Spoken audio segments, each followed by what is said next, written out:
Welcome back. Peace be upon you. Assalamu alaikum. And Ninja Muhammad with another hover episode. X1 Pro Max, guys. After all the updates, the new OTA, new things introduced by Hover, and big shout out for this team, guys. I love this drone. And by the way, this is my personal mini drone. This is just not a review unit. This is my personal drone, which I use in many different cases, specifically for bike reviews and scooter reviews, guys.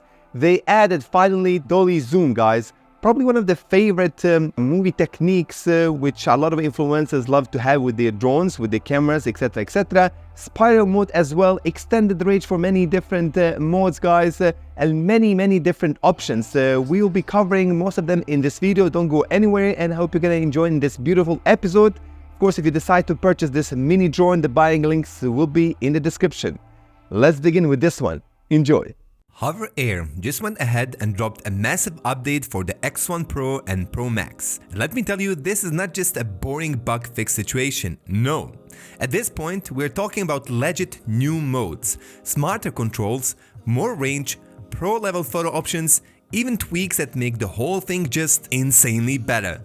If you already own the Hover Air X1 Pro Max, this update makes it feel like a whole new drone. And if you are on the brink of picking one up, these new features will absolutely push you over the edge. Let's break it down. Okay, we got started with the new spiral mode because, wow, this one is a straight up must-have. The drone circles around you, climbing higher and higher, then gracefully spirals back down. It's like a cinematic opening sequence straight out of the blockbuster trailer. You might as well become Christopher Nolan with this mode. And you actually get to choose how big or small you want that spiral, anywhere from a tight 1.5 meters all the way up to 10 meters wide. So if you are filming a solo hike, it can feel epic and sweeping. Or if you are just chilling in your backyard, you can keep it more intimate. It's one of those shots that makes you look like you hired a professional crew when really it's just you and this awesome little foldable drone. Next up, co-pilot mode. Now, this one's interesting because it's less flashy than Spiral, but honestly, it might be even more useful. Before, this co-pilot was kind of limited. It only worked in a few flight modes, but now it works with all of them. Here's why it matters. Say you are using a follow mode like dolly track. The drone's locked onto you, following your path, but mid-shot, you decide you want it to swing a little to the left for a cooler angle. Normally, you would have to stop and reset, but with the co-pilot, you just nudge it with the app or beacon, and it'll just adjust smoothly, then go right back to the original path when you let go.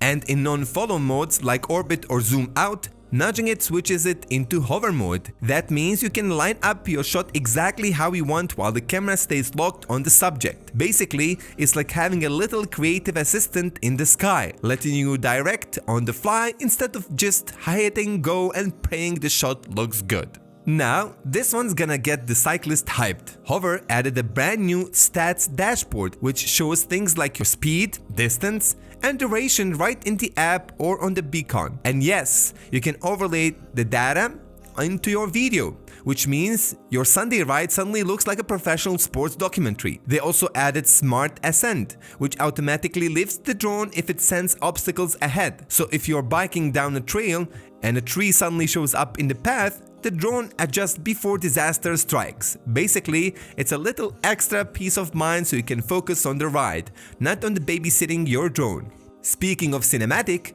Hover finally gave us the legendary dolly zoom. You've seen this shot in movies a million times. The subject stays the same size, but the background stretches and warps. It's dramatic. It's weirdly intense, and now you can do it with your own personal drone. It's one of those effects that instantly makes your footage stand out. No editing visually needed, just one click and boom, instant Hitchcock vibes. Okay, this one might not sound great at first, but it's actually insane. Extended distances. The drone can go now further in its automatic flight modes. Bird's eye shots up to 100 feet. Zoom out. Now, you've got options for 50 or 100 feet. And the 360-degree spin, you can finally adjust the spin mode to match your vibe. Slow and smooth for cinematic pans or fast for high-energy clips. This makes the Pro Max feel a lot less like a toy and way more like a professional tool. More range equals more freedom, and that's always a win. Alright, there's also something for the photographers. The Pro Max now supports DNG photos. If you're not familiar, that's basically a raw file format. Instead of compressing your shots into JPEGs, you get way more detail to play with it editing. So if you love editing your shots, pulling up shadows, toning down highlights, dialing in the colors, this will be your new best friend. It basically puts drone photos on the same playing field as your DSLR or mirrorless camera. And last but not the least, the beacon gets some upgrades too. First, there's a new hover link toggle. What that means is one person can hold a beacon and steer while the drone follows someone else. It's perfect if you're filming a friend's run or bike ride and you want more control from the sidelines. And yeah, they also added German language support, fixed a bunch of bugs, and made everything run smoother overall. So, what's your verdict? Because for me, this is hands down one of the finest updates by Hover yet. Let us know what you think about this in the comments below, and we wish they add even more flight modes in upcoming year. Subscribe to Tech Utopia for more cool drone videos with Hover. Till the next time, مع السلامة.